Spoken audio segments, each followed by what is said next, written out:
wa azwajihi wa dzurriyyatihi wa ahli baitihil kiram syai'ulillahi lahumul fatihah.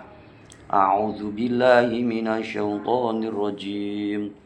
Bismillahirrahmanirrahim. Alhamdulillahi rabbil alamin. Ar-Rahmanir Rahim. Maliki yaumiddin. Iyyaka na'budu wa iyyaka nasta'in. Ihdinas siratal mustaqim. Siratal ladzina an'amta 'alaihim ghairil maghdubi 'alaihim waladdallin. Rabbighfirli wa liwalidayya walil mu'minina amin. Bismillahirrahmanirrahim. Alhamdulillahirabbil alamin.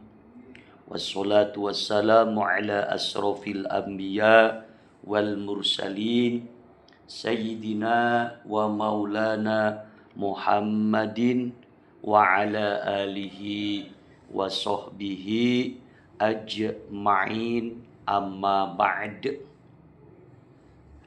Puji dan syukur selalu kita panjatkan kehadirat Allah Subhanahu wa ta'ala yang senantiasa dan selalu memberikan kenikmatan kepada kita semua, sehingga sampai malam hari ini, edisi Selasa tanggal 28 Ramadan 1447 Hijriah, dan mungkin malam hari ini pertemuan terakhir kajian Ramadan 1447 Hijriah untuk pemateri saya.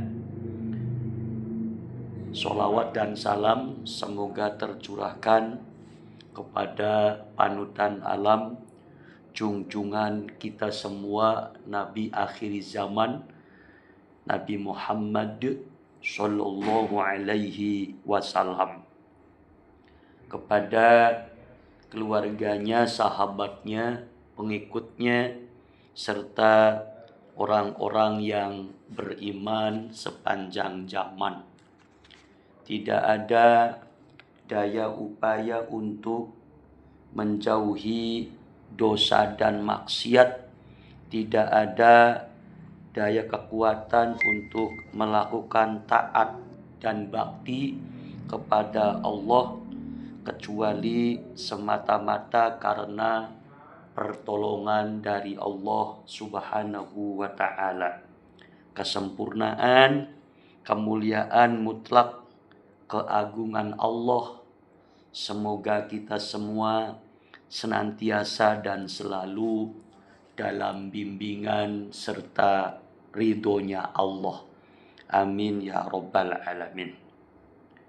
Baik, untuk edisi malam hari ini kita lanjutkan untuk kajian kitab Sulamul Munajat fi Safinati Sholat, masih menjelaskan tentang syurutus sholat. Bismillahirrahmanirrahim.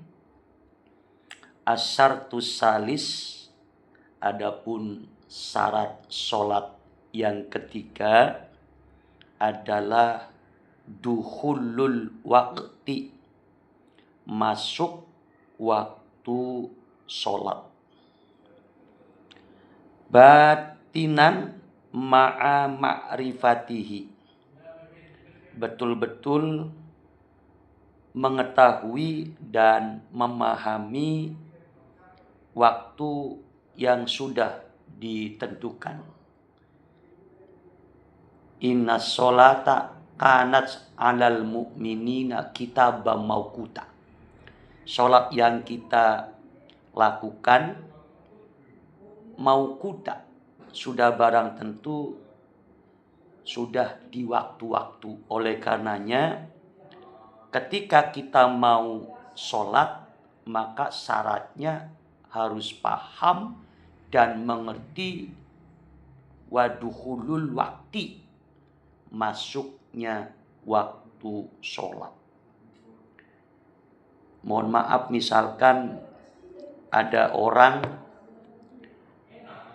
menjadi soleh atau menjadi takwa, artinya ingin selalu sholat tepat waktu, dan kadang saking semangatnya beribadah tanpa melihat dukhulul waktu.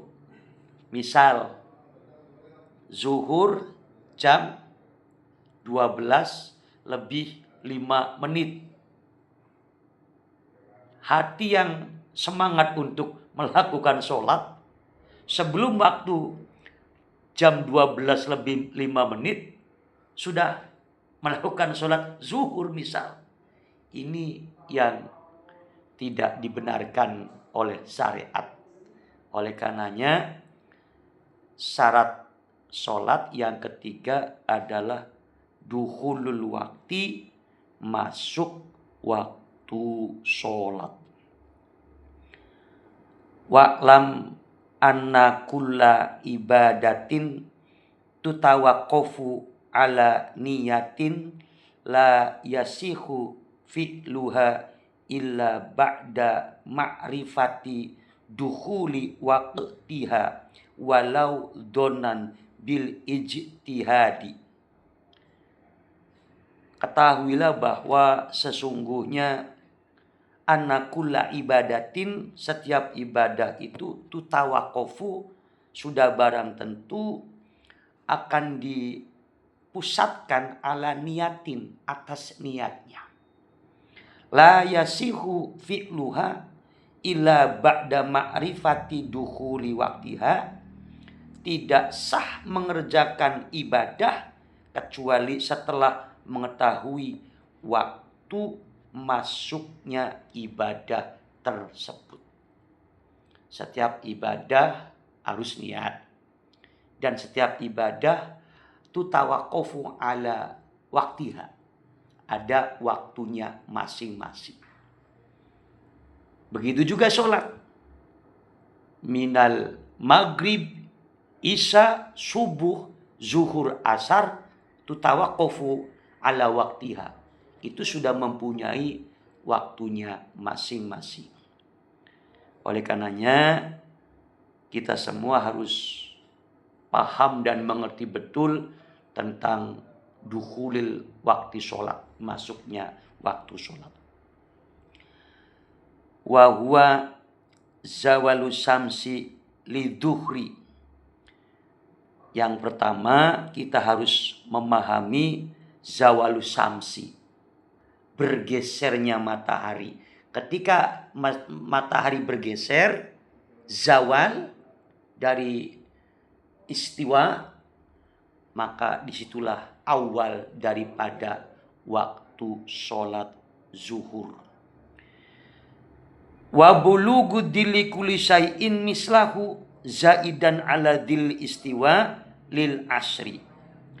Ketika bayangan sesuatu itu sama dan zaidan ala dil istiwa, kemudian melebihi bayangan benda, maka waktu tersebut lil asri, masuk waktu sholat asar. Jadi dahulu belum ada saatun jam, memakai patokan asamsu, matahari, dan memakai patokan bayangan atau tiang. Ketika patok atau bayangan itu sama zaidan, lebih sedikit, maka itu masuk waktu sholat asar. Wa gurubus syamsi, terus kemudian selanjutnya adalah gurubus syamsi, terbenamnya matahari. ketika matahari terbenam, lil maghribi itu tanda masuk sholat maghrib. Wa gurubu syafaqil ahmari, dan terbenamnya mega yang merah, lil isya itu masuk waktu sholat isya. Dan waktu bainal maghrib wal isya itu waktu atau zamanan, waktu yang singkat, yang sedikit. Wa tulu'ul fajri, dan waktu yang paling panjang adalah waktu sholat isya sampai kapan? Tulu'ul fajri, nongolnya fajar sodik, keluarnya fajar sodik. Al-mu'taridi, yang posisi malang, januban wasimalan, dari arah kanan dan arah kiri. Lil fajri, itulah waktu sholat fajar atau sholat subuh. Fatajibu as-sholatu fi hadal awqati wa taqdimuha 'alaiha wa ta'khiruha anha min akbaril ma'asi wa afhasis sayyiati. Maka wajib hukumnya sholat yang kita lakukan, maghrib, isya, subuh, zuhur, asar, fi hadil awqat, sesuai dengan waktu-waktu yang sudah dijelaskan. Wa taqdimuha 'alaiha wa ta'khiruha anha. Adapun ketika kita semua melakukan sholat tidak sesuai dengan awqatus sholati, artinya wa taqdimuha, ya, wa taqdimuha 'alaiha, mendahului daripada awqatus sholat. Seharusnya misal zuhur jam 12:05, mendahului dari jam 12:05, misal jam 12 kurang, ataupun zuhur sampai jam 3 sekian, mengakhirkan sholat, waktu sholat zuhur, maka menurut keterangan itu adalah perbuatan min akbaril ma'asi. Min akbaril ma'asi, paling besarnya kemaksiatan. Subhanallah. Bapak Ibu sekalian, inilah pentingnya menjaga waktu sholat. Jelas min akbaril ma'asi, perbuatan atau amalan yang paling besar maksiatannya, mendahului waktu sholat yang ditentukan atau mengakhirkan waktu sholat yang ditentukan. Ini yang perlu kita sadari bersama. Jadi hati-hati dengan waktu sholat. Seyogianya, sebaiknya afdolu sholat liwaktiha. Sholat yang paling utama sudah barang tentu liwaktiha, on time, sesuai dengan awqatus sholat. Karenanya ketika mendahului waktu sholat ataupun mengakhirkan waktu sholat, dalam keterangan min akbaril ma'asi, suatu perbuatan yang akbaril, luwih besarnya kemaksiatan, wa abhasis sayyiati, dan yang paling jeleknya kejelekan, mendahului waktu sholat atau mengakhiri waktu sholat. Kadang kita masih suka yang seperti itu. Oleh karenanya mohon izin dan mohon maaf, mari kita bersama-sama untuk membenahi sholat kita. Di antaranya adalah dari berbagai macam aspek yang ada pada sholat adalah mengetahui waktu sholat. Ketika mengetahui waktu sholat, kemudian kita sama-sama untuk melaksanakan liwaktiha, on time, sesuai dengan awqatus sholat, insya Allah.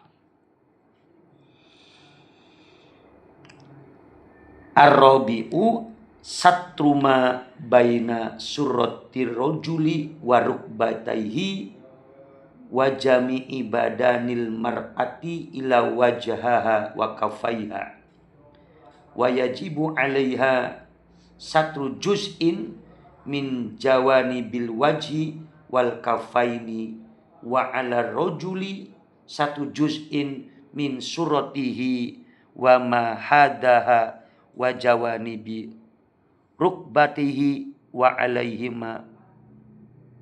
Ma'asyiral muslimin. Kemudian dilanjut, syarat yang ketiga, syaratnya sholat adalah menutupi baina surratir rajuli wa rukbataihi. Bagi kaum Adam, maka wajib menutupi baina surrah, antara pusar, wa rukbataihi, dan sampai lutut. Itu menurut tuntunan syariat. Namun dalam perilaku kita melaksanakan ibadah sholat, yang kita tutupi tidak melulu mujarad hanya menutupi pusar sampai lutut saja. Mengapa? Karena kita sholat adalah dalam rangka beribadah, menyembah kepada Allah Subhanahu wa ta'ala. Dan kemudian dalam teknis penyembahan ini sudah barang tentu mengikat adab atau akhlak kita bagaimana beribadah, menyembah kepada Allah agar dinilai menjadi ibadah yang maksimal dan optimal serta sempurna. Sudah barang tentu kita harus memakai adab dalam berpakaian. Walaupun secara syariat di sini satru ma baina surratir rajuli wa rukbataihi, diwajibkan menutupi sesuatu badan kita baina surrah wa rukbat, baina surratir rajul wa rukbataihi. Akan tetapi pada realitanya kita harus betul-betul menjadi pribadi yang sempurna dalam hal ubudiyah, dalam hal bertata krama dengan Allah Subhanahu wa ta'ala. Kemudian adapun wajami ul badanil mar'ati ila wajhaha wa kafaiha. Adapun bagi kaum Hawa, wajami abadaniha, semua badannya, ila wajhaha wa kafaiha, kecuali wajah dan kedua telapak tangan, itu tidak diwajibkan untuk ditutupi. Baik. Wa yajibu 'alaiha satu juz'in min jawani bil waji wal kafaini. Bagi kaum Hawa wajib menutupi jawani bil wajhi, wajah, area wajah, kemudian jawanib, samping kanan dan samping kiri, itu wajib ditutupi persis seperti kaum Hawa memakai mukena. Wal kafaini, dan menutupi kedua telapak tangannya. Wa yajibu ayyakuna satiru yamna'u hikayata launil basyarati. Dan perlu kita pahami bersama bahwa satir, pakaian yang kita pakai, penutup yang kita pakai dalam beribadah, dalam sholat, maka harus yamna'u hikayatal launil basaroti. Harus disyaratkan satir tersebut, malbis tersebut, baju tersebut harus yamna'u hikayatal launil basaroti, harus bisa menutupi daripada warna kulit yang kita miliki. Jadi satir, malbusun, baju atau mukennah yang kita pakai disyaratkan yamna'u harus bisa mencegah, menutupi hikayatal launil basarati, cerita ataupun cerita launil basarati, warna kulit yang kita miliki. Artinya baju yang kita pakai, sarung yang kita pakai, mukena yang kita pakai, apapun yang kita pakai dalam menutup badan kita yang namanya satir, disyaratkan yamna'u hikayata launil basarati, bisa menutupi, membackup cerita warna kulit yang kita miliki. Al-khamisu, kemudian surat yang kelima adalah istiqbalul qiblati bisodri fil qiyami wal qu'udi wa bil mankibaini wa mu'domil badani. Syarat yang kelima adalah istiqbalul qiblati. Orang sholat harus menghadap kiblat.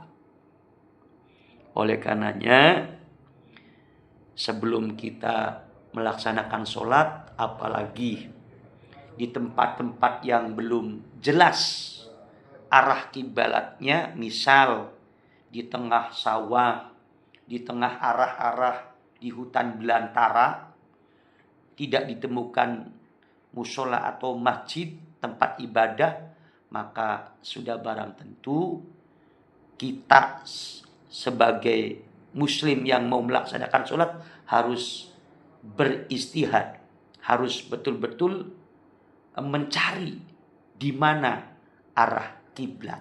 Sebab apa? Sebab syarat sholat harus istiqbalul qiblati bisodri, dengan dada. Nanti ketika sudah ketemu arah kiblatnya, maka kiblat yang kita hadapi itu bisodri wa mu'domil badani, dan harus dia berhadapan dengan dada ataupun wa mu'domil badan. Badan yang kita bawa ini harus lurus sesuai dengan arah istiqbalul qiblati. Ila idastadda al-khawfu al-mubahu walam yumkinuhu al-istiqbalu. Kecuali dalam kondisi idastadda al-khawf al-mubah. Kondisi ketika sholat amat sangat takut. Ada hal doruri, ada hal yang darurat. Misal dalam kondisi peperangan, misal dalam kondisi kebakaran, ataupun apapun yang terjadi, al-khauf al-mubah idastadda, sangat khawatir. Maka dalam syariat di sini walam yumkinuhu al-istiqbal, dan menghadap kiblat ini walam yumkin, tidak mungkin. Oleh karenanya fayusolli kaifa amkanahu. Nah, ketika terjadi hal yang demikian, tidak bisa untuk lam yumkinhu al istiqbal, maka kemudian fayusolli kaifa amkanahu. Syariat memperbolehkan kaifa fayusolli kaifa amkanahu, maka sholat kaifa amkanahu, bagaimanapun bisa untuk dilaksanakan, asal syaratnya idastadda al-khawfu al-mubah dan walam yumkinku al-istiqbal. Ketika kondisi yang amat sangat darurat, tidak mungkin bisa menghadap kiblat, maka syariat memperbolehkan fayusolli, maka sholat kaifa amkanahu, bagaimanapun bisa dilaksanakan.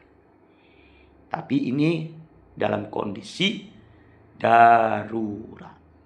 Kalau tidak darurat, maka wajib syaratnya sholat harus istiqbalul qiblati. Ma'asyiral muslimin yang sama-sama dimuliakan oleh Allah Subhanahu wa taala. Sebagai closing, sebagai penutup pada kajian Ramadan 1447 Hijriah ini, saya atas nama pribadi, apabila ada hal-hal yang tidak sesuai dan ada hal-hal yang tidak pas dengan tarkiban mubtada khobar fi'il fa'il naat man'ut, mohon dikoreksi dan dibenarkan. Dan akhirnya semoga Ramadan pada tahun ini kita semua sebagai muslimin muslimat, Rabbana taqabbal minna sholatana wa siyamana. Semoga Allah berkenan menerima ibadah sholat kita dan wasyamana dan puasa kita. Dengan harapan kita semua ketika berakhir Ramadan akan mendapatkan topi, toga, ya, piala, la'alakum tatakun, menjadi manusia yang mulia, manusia yang bertakwa kepada Allah Subhanahu wa ta'ala, dan mendapatkan ampunan dari Allah. Terakhir dijelaskan oleh Nabi Muhammad SAW, rogima anfu rojulin ay lahikohu dilun wahikorotun, orang akan mendapatkan kehinaan idadahola alaihi Ramadanu watamma Ramadanu walam yugfar lahu. Datang bulan Ramadan kepada kita umat Nabi Muhammad, watamma Ramadanu, dan Ramadan mau pamit, mau selesai, kemudian walam yugfar lahu, ada manusia, ada orang walam yugfar lahu, tidak mendapatkan ampunan dari Allah Subhanahu wa ta'ala. Ini adalah salah satu orang yang lahikohu dillun wahikorotun, orang yang mendapatkan kehinaan. Na'udzubillah, summa na'udzubillah. Demikian, mohon maaf kurang dan lebihnya. Terima kasih. Wallahul muwaffiq ila aqwamit thoriq. Assalamualaikum warahmatullahi wabarakatuh.